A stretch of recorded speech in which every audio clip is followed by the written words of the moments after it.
এই ভিডিওতে আমি পৃথিবীর সেরা স্ট্রিট ফুড খুঁজে বের করার জন্য গোটা ওয়ার্ল্ড ঘুরে বেড়াবো, যার মধ্যে সিঙ্গাপুরের চিলি ক্র্যাব থেকে শুরু করে মালয়েশিয়ার ডুরিয়ান এবং আরো অনেক কিছু রয়েছে। তো আমরা এখন আইসল্যান্ডে বিশ্বের সবচেয়ে বিখ্যাত হটডগ স্ট্যান্ড থেকে শুরু করছি। এটা হলো বায়োরিনস বেড স্যুপ পিলসার। বলা হয় এটা শহরের সেরা হটডগের দোকান এবং এরা শুধু একটাই আইটেম সার্ভ করে, তাদের বিখ্যাত ল্যাম্ব হটডগ। দেখতে খুব সিম্পল হলেও মানুষ গোটা বিশ্ব থেকে এটা টেস্ট করতে আসে আর এখানে সবসময় লাইন থাকে। সবকিছু দিয়ে একটা বানিয়ে দিলাম। প্রথমে কিছু ভাজা পেঁয়াজ, তারপরে কাঁচা পেঁয়াজ আর একটু কেচাপ দিল। তারপর তারা হটডগটা রাখলো আর এর উপরে কিছু সুইট মাস্টার্ড এবং রেমুলেট সস দিয়ে শেষ করলো। Thank you so much. আমি আইসল্যান্ডে এমন কাউকে খুঁজছি যে আমার সাথে এই হটডগটা খাবে। Excuse me. হ্যাঁ বলুন। আপনি কি আইসল্যান্ডের? হ্যাঁ। এই হটডগ গুলো কি আপনার পছন্দ? হ্যাঁ অবশ্যই। আমার সাথে খাবেন আপনি? এখানে আমরা খাবার আগে স্কাউল বলি, চিয়ার্স এর মতো। স্কাউল। স্কাউল। এটা সত্যি এটা সত্যি অসাধারণ। হটডগে কামড় দিলে একদম নিখুঁতভাবে টুকরোটা দেখতে পাবে। জমে যাচ্ছি। আমি আমার কোনো আঙুল ফিল করছি না। এটা ভেতর আর বাইরে থেকে গরম করবে। আমি সত্যি বলতে এখনই এরকম 5টা 6টা বা 7টা খেতে চাইছি। এটা খুবই টেস্টি। আমি এখন বুঝতে পারছি কেন এটা বিশ্বের অন্যতম বিখ্যাত হটডগের স্ট্যান্ড। এই হটডগটা দেখে আমার এরকম নাচতে ইচ্ছে করছে।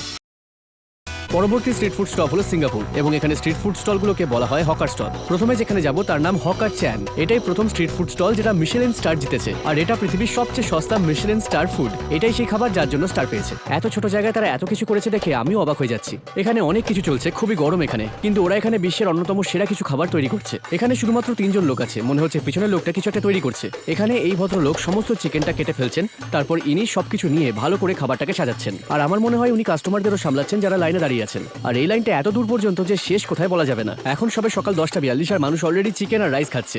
আমাদের এক সাবস্ক্রাইবার লুকাস এই সিঙ্গাপুরেই থাকে। আমরা কি ঠিক জায়গায় এসেছি? হ্যাঁ অবশ্যই। এখানে চিকেন রাইস স্পেশাল কেন? আমি বলবো সিঙ্গাপুরের চিকেন রাইস সত্যি খুব টেস্টি হয়। আর এটা খুব সিম্পল, তাই না? মানে সত্যি বলতে খুব ভালো করে সিজন করা চিকেন আর রাইস। মনে হচ্ছে এখন আমাদেরটা বানাচ্ছে। ও থ্যাংক ইউ সো মাচ। আর এর সাথে দেওয়া হচ্ছে একটু ভিনিগার, কাঁচা লঙ্কা, কিছু স্পাইসি সস আর তারপর এই ব্ল্যাক সয়া সস। আমি জানি এটার মধ্যে সব ধরনের স্বাদ মিশে থাকবে। আমাদের সামনে 3টে খাবার রাখা আছে। এটা ওদের signature soya sauce chicken with egg noodles, soya sauce chicken with rice এবং অবশেষে মিট প্ল্যাটার, যাতে 3 ধরনের পর্ক আছে। ওরা জিনিসগুলোকে খুব একটা জটিল করে না, খুবই সহজ রাখে আর খুব ভালোভাবেই বানায়। আমি চিকেন আর নুডলস দিয়ে শুরু করবো। চলো খাই। এটা একটু কম সেদ্ধ, যা খুবই ভালো লাগছে। আমি ভেবেছিলাম সব নরম হবে, কিন্তু কামড়ালে খুবই সুন্দর লাগছে। তবে এখানে সবচেয়ে বড় কথা হলো চিকেনের চামড়া প্রায় পিকিং ডাকের মতোই দেখতে। আর আমি তোমাদের সাইড থেকে দেখাতে চাই এটা কতটা জুসি। আমরা কিছুটা ওই সয়াতে ডুবিয়ে নিলাম। এটা সত্যি অসাধারণ। এটা সত্যি স্পেশাল বাইট। চিকেনের প্যাটিটা বেশ মোটা, খুবই জুসি আর সফট। স্কিনের ফ্লেভারটা অবিশ্বাস্য। এবার আমি বুঝতে পারছি কেন ওরা মিশেলিন স্টারটা পেয়েছে। আমার রাইসের সাথে আমি এই স্পাইসি সসটা ঢেলে দেবো। আর হ্যাঁ, আমার স্পাইসি খেতে ভালো লাগছে। ঝাল খেতে শিখে গেছি, এখনো নয়, তাও একটু চেষ্টা করছি।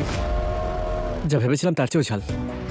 পর্কটা ওই একই রকম। এই মানুষটা আমার দেখার সবচেয়ে বেটে রাঁধুনি ছিল, কিন্তু স্বাদগুলো একদমই অপোজিট, একদম বিশাল। গরমের সময় কোল্ড ড্রিঙ্কসের চেয়ে ভালো আর কিছু হতেই পারে না। শোনো এটা। ও, একটা জিনিস ট্রাই করতে চাই। আমরা স্পাইসের নতুন লাইনে একটা ব্র্যান্ড নিয়ে এসেছি অসমোর জন্য। আমার হাতে রয়েছে গোল্ডেন গুরমেট। এটা চিকেনের জন্য পারফেক্ট। আর আমি সত্যি বিশ্বাস করি যে আমাদের নতুন স্পাইসের সাথে এখন আমাদের এই অসমো ওয়ালমার্টের সবকিছু স্বাদকে আরো ভালো করে তুলতে পারবে। তাহলে দেখা যাক বিশ্বের সবচেয়ে সস্তা মিশেলিন স্টার খাবার আসলে কি অসমোর জন্য আরো ভালো স্বাদের হয়ে যাচ্ছে। এটা এক্সেপশনাল, এটা সত্যিই ভালো। এই যে এখানে আমি আছি আর তোমাদের সকলে দেখার জন্য ধন্যবাদ। আমি যতটা সম্ভব সেরা মশলা তৈরি করারই চেষ্টা করে থাকি, আর এই জিনিসটা সত্যিই অসাধারণ। আমাদের কাছে অনেক অসমো আছে যা vegetables, chicken, steak, seafood বা অন্য কিছুর সাথে খেতে পারো। তাই তোমরা একটা কাজ করো, তোমাদের এলাকার ওয়ালমার্টে অথবা আমাদের ওয়েবসাইটে যাও আর নিজেই কিছু কিনে নাও সমস্ত অসমো শেষ হওয়ার আগে। এটা ডেলিশিয়াস। আমাদের পরের রেস্টুরেন্টের নাম কিং ইনকি। এখানে সিঙ্গাপুরের একটা সবচেয়ে আইকনিক খাবার হয় যার নাম চিলি ক্র্যাব। সত্যি বলতে আমি অনেকদিন ধরে চিলি ক্র্যাব খেতে চাইছিলাম, তাই আর অপেক্ষা করতে পারছি না। এই হলো পল, ও এই রেস্টুরেন্টের মালিক পরিবারের সদস্য। কিচেনে গিয়ে আমরা দেখতে পারি চিলি ক্র্যাব কিভাবে হয়। এটা বেশ মজার হবে। এটা হচ্ছে মাড ক্র্যাব। ওয়াও, দেখো একবার এটা দিয়ে সিঙ্গাপুরের চিলি ক্র্যাব তৈরি হয়। আমার 4টে আঙুলের সমান হচ্ছে ওর একটা ক্ল। এখানে প্রত্যেকটা কাঁকড়াকে 6 ভাগে কাটা হচ্ছে, আর এছাড়াও আরো অনেক কাঁকড়া রয়েছে যেগুলো এখানে রাখা। এটা অসাধারণ। ওদের ফ্লেমটাকে একবার দেখো জাস্ট। ওয়াও, এটা শুনে বা দেখে পুরো জেট ইঞ্জিনের মতো লাগছে। প্রথমে জলের মধ্যে একটু ফুটিয়ে নিয়ে ওরা হালকা একটু কুক করছে, তারপর সে পাত্রের মধ্যে তেল দিচ্ছে, দেন টমেটো পেস্ট আর লঙ্কা, তারপর কাঁকড়াটা ঢেলে দিয়ে তাড়াতাড়ি পাত্র নাড়িয়ে একটু জল দিয়ে দিল। এখানকার রান্নার অন্যতম চাবিকাঠি হলো তাদের শক্তিশালী এবং বিশাল উনুনের আগুন। এগুলো কখনোই বাড়িতে করা সম্ভব নয়। চিলি ক্র্যাবের ফিনিশিং টাচে একটু ডিম নিয়ে নিল এবং তারপর তারা সেখানে ঢেলে দিল, যেটা কিনা শেষ মুহূর্তে এই ধরনের একটা ডিমের মিশ্রণ তৈরি করে। আর এর পরের বাকি কাজটা হলো প্লেটিং করা। এই এত সুন্দর সসটা পুরোটা ঢেলে দেবে। এটাই হচ্ছে চিলি ক্র্যাব। দেখো একবার এটা। এবার আমরা দেখতে চলেছি ব্ল্যাক পেপার ক্র্যাব বানানো। এটা কি রসুন দেওয়া হলো? পেঁয়াজ, রসুন আর এখানে এটাকে টস করা হচ্ছে এভাবে যাতে ভালো মতো এটা হয়। কারণ যাতে ব্ল্যাক পেপারের স্বাদটা ভালোভাবে বেরিয়ে আসতে পারে, তাই তো? হ্যাঁ, এটা চিলির চেয়েও একটু ঝাল বেশি। এখানে একটু মাখন দেওয়া হচ্ছে, তারপরে একটু মশলা। ও পাত্রটাকে টস করছে দেখো। আর একটু ব্ল্যাক পেপার। ওরা এইভাবেই একটা সুন্দর ঘন ব্ল্যাক পেপারের সস তৈরি করে, যার জন্য এটা তো মশলাদার হয়। দেখতে এটা বেশ হালকা লাগছে, কিন্তু এখানে মশলার উপরে জোর দেওয়া হয়েছে। ও মাই গড, আমার চোখ জ্বলছে পুরো। সিঙ্গাপুর কুজিনের মজা আপনি নিতেই পারেন। স্ট্রিট ফুড স্টাইলে black pepper crab, chilli crab এবং ফ্রাইড বানের সঙ্গে আপনি খেতেই পারেন এটা। দেখে মনে হচ্ছে 6 প্যাক অ্যাপস। প্রথমে সসটা টেস্ট করি। ডিমটা সত্যি নরম এবং রেশমি একটা টেক্সচার দেয়। এই আসল সসটা বলতে গেলে একটু বেশি টক ঝাল মিষ্টি সস, যার কোনো রকমের আঠালো বা চিপচিপে ভাব নেই। একদম স্বাদটা ঠিক এরকমই আসে, টক মিষ্টি, এতে রসুনের স্বাদও কিছুটা রয়েছে। এতে সবকিছুরই একটা পারফেক্ট ব্যালেন্স রয়েছে, খুব একটা ঝালও নয় সত্যি বলতে গেলে। এমনকি কাঁকড়ার স্বাদটাও ঠিক আছে। একটা বড় টুকরো নাও আর তারপরে এভাবে সসের মধ্যে লাগাও। আমরা এখন ফ্লেভারের লেয়ার তৈরি করছি, এটা নিয়ে আবার বেশ মজা হতে চলেছে। সব থেকে বড় জিনিস হচ্ছে এই ক্ল। তুমি অতিথি হও। ও খাও। Thank you thank you. ক্লটা একবার দেখো, এটা খুবই ভারী আর প্রচন্ড জুসি। ভিতরে কত মাংস আছে দেখো। এটা খুব ইন্টারেস্টিং কারণ এর ভিতরে একটা সুন্দর মিষ্টি স্বাদ আছে, কিন্তু এর টেক্সচার আমার খাওয়া অন্য কাঁকড়ার মতো নয়। মুখের মধ্যে গেলে এটা এইভাবে ছড়িয়ে যায়, যেটা একদমই আমি আশা করিনি। এটা দেখো। ও এখানে সবকিছু একসাথেই আছে, ফ্লেভারগুলো একসঙ্গে আসছে, মিষ্টি টক সবগুলোই। এতে সব আছে। হাতের অবস্থা দেখো। চলো তাহলে এবার ব্ল্যাক পেপার ক্র্যাবের কামড় নিয়ে দেখা যাক। এবার একটু নার্ভাস হচ্ছি কারণ কতটা ঝাল বুঝতে পারছি না। এইবার তুমি সুন্দর ক্লটা নেবে। আরে না না, তুমি তো অতিথি। নাও প্লিজ হ্যাঁ, প্লিজ, আমি বলছি। যতটা ঝাল ভেবেছিলাম ততটাও নয় এটা। একটু মিষ্টি ভাব আছে। একদমই স্মুথ মশলা এটা। যতক্ষণ ধরে খাচ্ছ ততক্ষণ ফ্লেভার চেঞ্জ হতে থাকছে। মনে হচ্ছে চিলি ক্র্যাবের থেকে এটা বেশি ভালো। আমরা এখন আছি থাইল্যান্ডের ব্যাংককে আমার বন্ধু মার্কের সাথে। হ্যালো। আর আমরা লেজেন্ডারি জে ফাইতে আছি। তোমরা হয়তো জানো না, জে ফাইতে পৃথিবীর সবচেয়ে বিখ্যাত স্ট্রিট ফুড শেফ রয়েছেন। ওনার বয়স 80 বছর আর উনি স্কি গগলস পরে রান্না করেন। আর গোটা থাইল্যান্ডে একমাত্র তার কাছে মিশেলিন স্টার স্ট্রিট স্টল আছে। এখানে যে মানে হচ্ছে আন্টি, আর ভাই তুমি যদি ঠিকঠাক করে দেখো দেখবে এখানে একটা তিল রয়েছে। ট্রান্সলেট করলে গিয়ে দাঁড়ায় হচ্ছে আন্টি মোল। এখানে কি হচ্ছে এটা? অনেক লোক এখানে আসে, অনেক লোক এটার কাছে গিয়ে ছবিও তুলতে চায়, আর ওনারা ব্যারিকেড লাগিয়ে দিয়েছে যাতে ওই পাশে বেশি লোক না যেতে পারে। আসলে উনি হচ্ছেন থাই স্ট্রিট ফুডের একজন কুইন। উনি কয়লার উপরে যা খুশি তাই করতে পারেন, আর যখন কয়লা জ্বালায় তখন তার কাছে একটা লিফট ব্লোয়ার আছে, ওটা দিয়ে হাওয়া দেয় আর স্পার্ক বেরিয়ে আসে। ওই জন্যই আন্টি চশমা পরে কাজ করে। এখানকার আইকনিক ডিশ হলো ক্র্যাব অমলেট। চলো অর্ডার করি। এটা হচ্ছে আমাদের অমলেট। ও তেলে গেল। আন্টি আগুনের সঙ্গে খুব ভালো সমঝোতা করেছেন, নিজের হাত নিয়ে খুব সাবধানে কাজ করছেন। যথেষ্ট গরম না হলে এটা তেল শুষে নেবে, তাই আন্টি এটাকে রোলে পরিণত করছে আর ডিম দিয়ে ঢেকে দিচ্ছে। এটা শুধুমাত্র ডিম, শুধু দুটো ডিম। কি? উনি যে ক্র্যাব ইউজ করেন সেটা বোঝাই যায় না। আমি অনেক প্রফেশনাল কিচেনে কাজ করেছি, তবে এটা হয়তো আমার দেখা সবচেয়ে সেরা কিচেন। বিশ্বাসই হচ্ছে না, ওনার 80 বছর বয়স, কি করছে দেখো। আমি অনেক 18 বছর বয়সীদেরও জানি যারা এটা সামলাতেই পারবে না। ও ফায়ারওয়ার্কস। আমি খুব এক্সাইটেড হয়ে গেছিলাম আর অনেক খাবার অর্ডার করে দিয়েছি। তো এটা হলো টম ইয়াম স্যুপ। দেখো ও সবকিছুই প্রায় দিয়ে দিচ্ছে, আসলে রান্নার সবকিছুই ও জানে। একটু লেবুর রস দিচ্ছে আর তারপরে তুলসী পাতা দিলে কাজ শেষ হয়ে যাবে। আমি সারাদিন এখানে বসে দেখতে পারি। আর দেখো এটা প্রায় হয়ে গেছে। চিংড়িগুলোর সাইজ দেখো একবার। এগুলো দিয়ে রান্না করা সত্যি খুব কঠিন, যদি তাপ বদলে যায় তাহলে হয়তো এগুলো সত্যি লেগে যেতে পারে নিচে। আমরা আরেকটা খাবার অর্ডার করেছি, নারকেল কুচো দিয়ে ভাজা চিংড়ি। আমাদের আর দাঁড়ানো সম্ভব না, উনি যা বানাচ্ছেন সব নিয়ে নেবো। এই তো হয়ে গেছে। হ্যাঁ হয়ে গেছে। উনি খুবই ফাস্ট, কি স্পিডে বার করছেন দেখো। এগুলো আমার দেখা সব থেকে কুল জিনিস এটা। ক্রস সেকশনের জন্য তুমি কি তৈরি? এইটা আমরা খাবো বুরিটো স্টাইলে। ওয়াও, কাঁকড়ার মিষ্টতা আর ডিমের মুচমুচে ভাবের জন্য মনে হচ্ছে ডিমটা কাঁকড়াকে একসঙ্গে ধরে রেখেছে। এটা একটা ভাজা ডোয়ের মতো। আসলে এটা হচ্ছে একটা মিষ্টি সস, এটা এর স্বাদের ভারসাম্য বজায় রাখে। এবার তুমি বলো তোমার কেমন লাগছে? সিরিয়াসলি সত্যি দারুণ। আমি এক কামড় খেয়ে বুঝতে পারছি কেন সকাল 5টা থেকে মানুষ লাইনে দাঁড়ায়। এটাও একটা আর্ট। আমি এটা ট্রাই করতে চাই আগে। নারকেলের কুচো ভাজা সাথে চিংড়ি আর লঙ্কা। ও, নারকেলের মতো স্বাদ একদমই নয়, খুব ইউনিক। ওনার হাতে এটার গ্লেজ বেড়ে গেছে। এবার চিংড়িগুলো দেখতে চাই। এগুলো শুধু চিংড়ি নয়, গলদা চিংড়ি। জেফাই আই লাভ ইউ। নুডলস ছাড়া আমাদের চলবে না। কড়াই থেকে জ্বলে যাওয়া এই জায়গাটা একবার দেখো। ও ম্যান, টেস্ট অনেকটা লাক্সারি নুডলসের মতো। এতদিন যা স্ট্রিট ফুড খেয়েছি তার থেকে অনেক বেটার। উনি স্টিরিওটাইপটা ভাঙছেন, স্ট্রিট ফুড নিয়ে বিভিন্ন রকমের আইডিয়া করছেন, যেটা সত্যি খুব ভালো হচ্ছে। ও ও দারুণ করেছেন। একটুখানি খেয়েই পুরো পাগল হয়ে গেলাম। তবে নিজেকে চার্জ আপ করতে ইউক্যালিপটাস আর লেমন গ্রাসের টান নিতে হবে। ও বেশ ভালো। তুমি সত্যিই বোধহয় থাইল্যান্ডে দীক্ষিত হয়েছো। আমি এখন ভিয়েতনামে। এখানে রোড ক্রস করার সময় সাবধানে করতে হবে, নইলে ধাক্কা খাবে। আমি এবার পার হয়ে গেছি, এবার স্ট্রিট ফুড খাবো। এই রেস্টুরেন্টের নাম গামিয়া সোইমা সুসু, আর ওরা ওয়াটারফল চিকেন নামে একটা ডিশ বানায়। এটা এমন এক ধরনের ডিশ যা হয়তো জীবনে তুমি আর অন্য কোথাও দেখতে পাবে না। এই মেশিনে বানানো হয় ওয়াটারফল চিকেন। এটাকে যেই চালু করবে সঙ্গে সঙ্গে এখান থেকে গরম তেল পড়বে। আমি আমার অর্ডার দিয়েছি, তো উনি আগে থেকে করে রাখা চিকেনকে এখানে রেখে তার উপর গরম তেল ঢালবেন। আশা করি তোমরা এই তীব্র শব্দটা শুনতে পাচ্ছ। এই পপিং, ক্র্যাকিং, সিজলিং চিকেনটা রান্না করতে এই তেল ঢালা হয়। এখানে একই তাপমাত্রা আছে যা ডিপ ফ্রায়ারে পাওয়া যায়। মনে হচ্ছে যেন এটা আকাশ থেকে পড়ছে। চোখ বন্ধ করে শুনলে মনে হবে যেন তোমরা বৃষ্টির আওয়াজ শুনতে পাচ্ছ।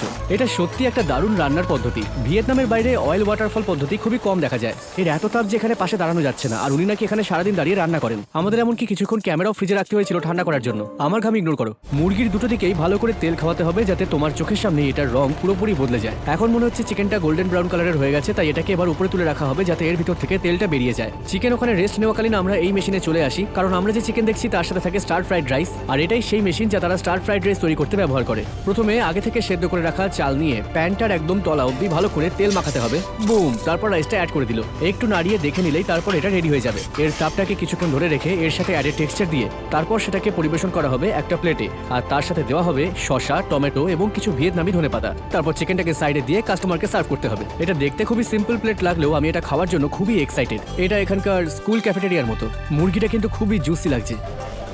ফ্লেভারটা এতটাই ডিপ, বোঝাই যাচ্ছে এটাকে অনেকক্ষণ ধরে ম্যারিনেট করা হয়েছে। এদের প্রসেস দেখে আমি সত্যি অবাক হয়ে গেছি। বিশ্বাস হচ্ছে না এটা এভাবেই বানানো হয়। আমার আগে খাওয়া চিকেনের ডিশগুলোর থেকে এটা সত্যি একদমই আলাদা। আমাদের সেকেন্ড স্ট্রিট ফুড স্টপ হলো হাই লুয়া, আর এদের বানানো ডিশ সয়া জিং ফাও। এটা সত্যি দারুণ একটা আঠালো রাইস বল, যা বানাতে রীতিমতো বেক পেতে হয়। ইনি হলেন শেফ, এইমাত্র এসেছেন। আমরাই প্রথম কাস্টমার যারা লাইনে আছি, তাই ওনাকে রেডি হতে দেখতে পাচ্ছি। এটা শুরু হয় এই ঝাঁঝালো আটাযুক্ত রাইস দিয়ে, যেটা তেলে ভাজা হয়। ও, এটাকে সরাসরি তেলে দেওয়া হয়। আমি দেখতে চাই কিভাবে এটা পারফেক্ট গোলাকার একটা বলে পরিণত হয়। উনি বললেন এটা তৈরি হতে প্রায় 10 মিনিট সময় লাগে। 10 মিনিট ধরে আমি এই ডোটাকে দেখছি আর লক্ষ্য করছি। এবারে এই পুরো জিনিসটা আমাদের সবার চোখের সামনে একটা গোল্ডেন ব্রাউন কালারের মুচমুচে রাইস বলে পরিণত হতে চলেছে। আমার বিশ্বাস হচ্ছে না। এটা অনেকটা ওভেনে রান্না করা প্যানকেকের মতো আরো ফুলে ফেপে ফ্লাফি হয়ে উঠছে। ও, এটা তো এবার খুব তাড়াতাড়ি হয়ে যাচ্ছে দেখছি। এটা এখন ফুলে উঠছে ঠিকই, কিন্তু মনে রাখতে হবে যে এটা যেন একটা পারফেক্ট সার্কেল হয়। যদিও আমি পুরোপুরি বিষয়টা বুঝে উঠতে পারিনি, কিন্তু প্রসেসটা একটা পিটার মতো। ও মাই গড, এটা সত্যি অসাধারণ। এটা সত্যি মারাত্মক। একদম শেষ ধাপে যখন এটা সোনালী বাদামি রং ধারণ করবে, তখন এটাকে তুলে তেল ঝরানোর জন্য সাইডে রেখে দিতে হবে। আর এটা হলো খুবই সুন্দর আঠালো একটা রাইস বল। অসাধারণ ছিল। এটা সত্যি অকল্পনীয়। এবং ব্যাপারটা হলো এটার শেপটা একদম ইনট্যাক্ট আছে, যেটা সত্যি অবিশ্বাস্য। শব্দটা শোনো একবার। এই বলটাকে রেডি করার পরে তারা তোমার টেবিলে আসবে এবং এটাকে এইভাবে পুশ করবে, এবং তারপর এটাকে অনেকগুলো টুকরোতে এমনভাবে কেটে দেবে যাতে তোমরা সহজেই এটাকে খেতে পারো। এটা দেখে হঠাৎ মনে হচ্ছে আমি যেন 1 প্লেট নাচোস অর্ডার করেছি। এটা সুইট চিলি সস দিয়ে সার্ভ করা হয়, যেটাতে ডুবিয়ে খেতে পারো তোমরা। তো টেক্সচারটা খুবই সুন্দর, অনেকটা মোচির মতো লাগছে এটা কামড়ে। খুব সুন্দর আর পারফেক্ট একটা ক্রাঞ্চ আছে বাইরের দিকটায়। আর যদি ভিতরের দিকটা দেখো, দেখবে এটা খুবই চিউই। ভেতর থেকে এটা অনেকটা ব্রাজিলিয়ান চিজ ব্রেডের মতো দেখতে। সত্যি বলতে এটা আমার দেখা সেরা জিনিসগুলোর মধ্যে একটা। আর এটা টেক্সচারটা এটাকে আরো অবিশ্বাস্য করে তোলে। আমরা টার্কিতে এসে গেছি, আর আমার সাথে আছে আমার বন্ধু রুই। ডোনার ট্রাই করতে। এই রেস্টুরেন্টের নাম হলো কারাডেনিস ডোনার, আর এটা পুরো তুর্কির মধ্যে ডোনার খাওয়ার অন্যতম জনপ্রিয় জায়গা। টার্কিশে ডোনারের মানে আসলে কি? এর মানে হচ্ছে গিয়ে রিভলভিং। আমরা এখানে বিশালাকার একটা মাংসের স্তূপ সহ লম্বা একটা রোটিসারি দেখতে পাচ্ছি, এবং এতে ভেড়ার চর্বির ছোট ছোট পকেট আছে, যা থেকে রস ঝরে পড়ছে। এটা খুবই চর্বিযুক্ত মাংস। এটা টার্কির সবথেকে বিখ্যাত স্ট্রিট ফুড বলতে পারো তুমি। এখানকার মজার ব্যাপারটা হলো আমি সকালবেলা এসেই দেখেছিলাম যে এখানে প্রায় 100 কেজির ওপরে মাংস রয়েছে। ওই স্পিডটার ওপরে 220 পাউন্ডের মাংস রয়েছে। বিকেল 4টের মধ্যে এখানে মাংস একেবারে শেষ হয়ে যাবে। এটা হচ্ছে সবথেকে বিখ্যাত উপায়। একে টমব্যাক বলে, যার অর্থ হচ্ছে গিয়ে ফ্যাটি। প্রথমে এতে কিছু ফ্রেশ টমেটো দেওয়া হয়, তারপর পেপার, তারপর শসা, আর তারপর মাংস দেওয়া হয়। আমরা অর্ডার করেছি 100 গ্রাম মাংস, যেটা এসে গেছে। এখন তো ভালোই হবে, তাই না? তোমরা ডোনারের সাথে খাওয়ার জন্য এই ট্র্যাডিশনাল ড্রিঙ্ক নিতে পারো। এটা অনেকটা দইয়ের মতো। মজার ব্যাপারটা হলো ড্রিঙ্কটা ঠিক সেই রকমেরই যেরকম আমি সসের ক্ষেত্রে বললাম। দইয়ের মতোই গন্ধ, খেতে দারুণ। বাকিটা না খেয়ে একটু জায়গা বাঁচাই আর তুর্কির আরেকটা স্ট্রিট ফুড খেয়ে দেখি। আমাদের সেকেন্ড স্ট্রিট ফুড স্টপ হলো ফিশ স্যান্ডউইচ। মনে হয় গোটা টার্কির মধ্যে এটা second most famous street food. এই জায়গার নাম কি? ডেরিয়া বালিক এক ম্যাক। তোমরা দেখতে পাচ্ছ যে ওরা সত্যি একটা ফ্লোটিং নৌকায় রান্না করে। শেফ আমাদেরকে এই নৌকায় আমন্ত্রণ জানিয়েছেন। এটা খুবই কঠিন। এবারে দেখাবেন কিভাবে ফিশ স্যান্ডউইচ বানানো হয়। এটা হচ্ছে ম্যাকারেল মাছ। এগুলো গভীর সমুদ্রের মাছ, আর এতে প্রচুর চর্বি থাকে। এর গন্ধটা অসাধারণ। উনি এটা কি সুন্দরভাবে করছেন। একটা ফ্লিপ ব্যাস হয়ে গেল। বোঝাই যাচ্ছে যে এর একমাত্র উপাদান হলো ম্যাকারেল, কারণ এটা এমনিতেই খুবই সল্টি, আর তাই অন্য আর কিছুই লাগে না। তুমি কি এই মাছটাকে উল্টাতে চাও? এটা এক্সাইটিং। জিনিসটা কতটা মুচমুচে হয়ে গেছে দেখো। তবে এদিক ওদিক উল্টানোটা সত্যি মজাদার। এটা একটা অন্য রকমের মাত্রা যোগ করে। আমি এখানেই থাকতে চাইছি। আমাকে তোমরা কাজে রাখবে তো? এগুলো তৈরি করা সত্যি সহজ। উনি ম্যাকরেলটা নিয়ে কাটাটা মাছ থেকে তুলে দিলেন যাতে কোনো হাড় না থাকে, আর তারপর উনি এর মধ্যে দিলেন একটু পেঁয়াজ আর একটু লেটুস পাতা। তারপর সেটা মুড়িয়ে সামনে দাঁড়িয়ে থাকা কাস্টমারের হাতে তুলে দিলেন। আমি এটা খেতে এক্সাইটেড। এই স্যান্ডউইচটা ভিতর থেকে দেখতে সত্যি খুবই সুন্দর। ব্রেডটাও খুবই সুন্দর আর মুচমুচে, আর তলাটা একটু পোড়া। একটুখানি লেবুর রস দেওয়া যাক। ভালোই লেগেছে। এটা সত্যি ভালোভাবে বানানো, আর ভাইবসটা খুবই সুন্দর। তুমি কি জানতে চাইবে যে একদিনে এখানে কত সেল হয়? 800। একদম ঠিক। এখানে একদিনে প্রায় 700-800-র মতো বিক্রি হয়ে যায়। আমি এখন মালয়েশিয়ায় আছি, যেখানে আমি শুধুমাত্র ডুরিয়ান ট্রাই করার জন্য উড়ে এসেছি, যেটা দক্ষিণ পূর্ব এশিয়ার সমস্ত ফলের রাজা। আর এখানে গোটা দেশের সমস্ত রাস্তার দোকানে এটা বিক্রি হয়। বাদিকে তাকাও বা ডান দিকে, সব দিকে ডুরিয়ান। তবে এই ফলটা বেশিরভাগ দেশের হোটেল এবং গণপরিবহনে নিষিদ্ধ, কারণ এর গন্ধটা অনেকটা পচা পেঁয়াজ বা আবর্জনার মতো ভয়ানক গন্ধ। আমার বন্ধু স্যাম ও মালয়েশিয়া থাকে এবং ডুরিয়ান সম্পর্কে অনেক কিছু জানে, তাই আমাদেরকেও জানাতে সাহায্য করবে। এর কি আরো অনেক টাইপ আছে? এগুলো এক ধরনের ওই চিজের মতো হয়, যেমন ব্লু চিজ, মোজারেলা। ডুরিয়ানও একই জিনিস রয়েছে। তাহলে সবই আলাদা স্বাদের? সবগুলোই আলাদা। একে বলা হয় XO। XO। ধরতে গিয়েই হাতে লাগছে। আমার হাতে দিকে দেখো, এই সমস্ত কাটা দাগগুলো মাত্র 10 সেকেন্ডে হয়েছে। খারাপ নয়। তো রেড প্রন ডুরিয়ানটা কি? এটার গুঁড়োটা একটু লালচে রঙের হয়। মুসাং কিং হলো সবচেয়ে বিখ্যাত ডুরিয়ান। আমি নিজেও মুসাং কিং ডুরিয়ানের কথা অনেক শুনেছি। এটা সবথেকে দামি মনে হচ্ছে। অনেকেই এটা নেয় কারণ এটা বেশি মিষ্টি। ও, এই কথাটা খুব বাজে। আমরা কি সবগুলোই নেবো? উনি এখন ডাটাগুলো কাটছে। এভাবে ডুরিয়ান ছাড়াতে দেখলে বেশ ভালোই লাগে। এটা দেখতে খুব সহজ মনে হলেও এই ফলটা কাটতে শেখা কিন্তু বেশ জটিল একটা কাজ। আমি ছোট থেকেই ডুরিয়ান খাচ্ছি, তবে ওর মতো আমি পারি না। আরে বাবরে, কি বাজে গন্ধ। আমরা গ্লাভস পরছি কেন? যাতে দুর্গন্ধ তোমার হাতে না লাগে। হোয়াট? এক্সাইটেড? না। আমি একটু এক্সাইটেড। আমি চাই তুমি ওটার জন্য এক্সাইটেড হয়ে যাও। আমরা XO দিয়ে শুরু করছি, যেটা সবচেয়ে হালকা ধরনের এবং রঙেও হালকা। ডুরিয়ানের শুরুটা একে দিয়ে করলেই ভালো হবে। তুমি আগে। কিভাবে খাবো? ও তুমি সত্যি স্মার্ট। চিয়ার্স। এটা ভয়ঙ্কর। এটা কিন্তু সত্যি আমার খুব গা ভালো। গোলাচ্ছে। আমি এটা গিলে ফেলতে চাই না। এটাকে শুধু মুখের মধ্যে রেখে দিলে তাহলে অনেকটা যেন এটা সত্যি বলতে ক্যান্ডির মতো লাগছে। আস্তে আস্তে ভালো লাগবে। না, যদি নাক বন্ধ করে খাই এত খারাপ লাগছে না। অবাক কাণ্ড যে এবার ভিতরটা লাগছে একটা কাঁঠালের মতো, যেটা ভিতর থেকে খুবই জুসি। আসলে আমি এতক্ষণ একটা ভালো বাইট করলাম, এবার একটু ভালো লাগছে। না, গন্ধ কমেছে। এতক্ষণে শেষে এসে গন্ধটা যেন কমলো, আর এখন যেন নরম দুধের মতো ক্রিমি কাস্টার্ডের স্বাদ লাগছে। হ্যাঁ, একদম ঠিক। এখন আর গন্ধ পাচ্ছি না। মালয়েশিয়া আমরা করেছি। এটা হলো কি রেড প্রন। এটা একটু মিষ্টি লাগবে, এটা খুবই ভালো লাগছে আমার কাছে। কারণ এটা মিষ্টি। মিষ্টি, সুস্বাদু। আমি বলবো আমার মুখটা একটুখানি চুলকাচ্ছে, হয়তো এটা হালকা অ্যালার্জিক। চারটে খেয়ে নিলে বোধহয় মরবে না। তুমি কি ডাক্তার? নাম্বার 3 হলো ব্ল্যাক থর্ন। এটা হলো দামে সবচেয়ে বেশি কিন্তু ফ্লেভারে সবচেয়ে তীব্র নয়। হ্যাঁ। কত অদ্ভুত আর অনবদ্য দেখতে এই ফলটা। এর বাইরে একটা পাতলা চামড়া আছে, যেটাকে ছাড়িয়ে দিলে ভেতরে অনেকটা কাস্টার্ড বা ফ্রস্টিং এর মতো একটা বস্তু পাবে। ভালো লাগছে না, আবার এটা বাজে লাগছে আমার। বুঝতে পারছি না সব উল্টে যাচ্ছে কেন আমার। ধৈর্য রাখো। একটু দাঁড়াও, এখন আমি ফলের স্বাদ পাচ্ছি। এবার কি আমরা সমস্ত ডুরিয়ানের রাজা মুসান কিং এ যেতে পারি? আমার গন্ধটা আমার খারাপ লাগছে না। এটাই তো। এটা অনেক বেশি হলুদ, অনেকটা কলার বাইরের অংশের মতো। এটা আমার অতটা ভালো লাগেনি। মুসান কিং ভালো লাগলো না, কিন্তু ডুরিয়ান ভালো লেগেছে। আমি এবার পরে স্ট্রিট ফুড খেতে যেতে চাই। আমি এখন সাউথ কোরিয়ায় আমার ফ্রেন্ড সুহোর সাথে। ও হলো কোরিয়ার অন্যতম বড় K-pop গ্রুপের প্রধান গায়ক, আর একসাথে আমরা ট্রাই করব ভাইরাল কোরিয়ান কর্ন ডগ। যদি কখনো দেখে না থাকো তাহলে বলি, ওগুলোর মধ্যে বড় চিজ ফুল থাকে। বাইরে থেকে ক্রিস্পি আর ভেতর থেকে জুসি এবং টেন্ডার। ওদের খুব সিম্পল সেটআপ আছে। ওরা হটডগ গুলো তৈরি করে রাখে যার শেষে চিজ থাকে। এখানে কিছু ডো আছে যাতে ওগুলো ডুবিয়ে নেওয়া হয়, আর তারপর সুইট পটেটো আর রেগুলার পটেটো, আর তারপর ব্রেড ক্রাম্বস। হ্যাঁ, ব্রেড ক্রাম্বস। প্রথম ধাপে হটডগটাকে ডোতে মোড়াচ্ছে, আর তারপর সুইট পটেটো গায়ে লাগিয়ে ব্রেড ক্রাম্বস লাগাচ্ছে, তারপর সরাসরি তেলে ভাজার জন্য ছাড়লো। কি ফাস্ট! ওয়াও, দেখো একবার। এক্সট্রা তেল ঝেড়ে ফেলে দিচ্ছে আর ব্যাস, কাজ শেষ। এখন কি করছে ও? ও চিনি লাগাচ্ছে। চিনি কেন? কারণ এটা ভালোই লাগে। তুমি চাইলে মাস্টার্ড কেচাপের মধ্যে সুইট চিলি দিতে পারো। চিনির ওপরে? হ্যাঁ, এটাই করো। ওকে। আচ্ছা, দেখাচ্ছি। মাস্টার্ড, তারপর কেচাপ, আসলে অনেকটাই কেচাপ। একটু স্পাইসি ফ্লেভারের জন্য সুইট চিলি দিচ্ছি। তুমি ঝাল খাও? হ্যাঁ, আমি তো কোরিয়ান না। আমি কেচাপ দেবো, তারপর মাস্টার্ড, আর যেহেতু আজ রাতে আমি কোরিয়ান তাই সুইট চিলিও দিচ্ছি। কাটটা বেটা লাগছে আমার না তোমার? আমার। আর কতক্ষণ টানবো? ও, আমি এখনো হটডগ পাইনি, কারণ এখনো শুধু চিজই মুখে পড়ছে। এভাবে খেতে পারি? আমার তো মনে হয় না। যদি একবার চেষ্টা করি। রাখো, অল্প একটু হটডগ পেলাম। এটা আমার কল্পনার চেয়েও বেশি ভালো। এর মধ্যে অনেক বেশি টেক্সচার আছে। চিনির স্বাদ কেমন রয়েছে? তুমি তো চিন্তা করছিলে, তাই না? চিনির স্বাদ তেমন পাইনি আমি। তুমি কি জানো বেশিরভাগ কোরিয়ান মিষ্টি আর নোনতা একসঙ্গে খেতে পছন্দ করে? এখানে এই ছোট দোকানটাই হলো আমাদের সেকেন্ড স্টপ। কিন্তু কি এটা? টকোকি। এটা হচ্ছে স্পাইসি রাইস কেক, সবচেয়ে ঐতিহ্যবাহী কোরিয়ান স্ট্রিট ফুড। তুমি ঝাল খেতে পারো তো? হ্যাঁ। শিওর তো? না, এখন তো রাত 11টা, এখন এত লাইন। হ্যাঁ, এটা নর্মাল 24 ঘন্টাই খোলা থাকে এটা। সারাদিন সারা হ্যাঁ, রাত? একদম তাই। এই জন্যই আমি স্ট্রিট ফুড এত ভালোবাসি। রাত্রির 11টা হওয়া সত্ত্বেও কত বড় লাইন রয়েছে এখানে, এখন কত ভিড়। এটা রাইস কেক। পাস্তার মতো দেখতে লাগছে। ওটা কি? ওটা কি দিচ্ছে ওখানে? সুগার।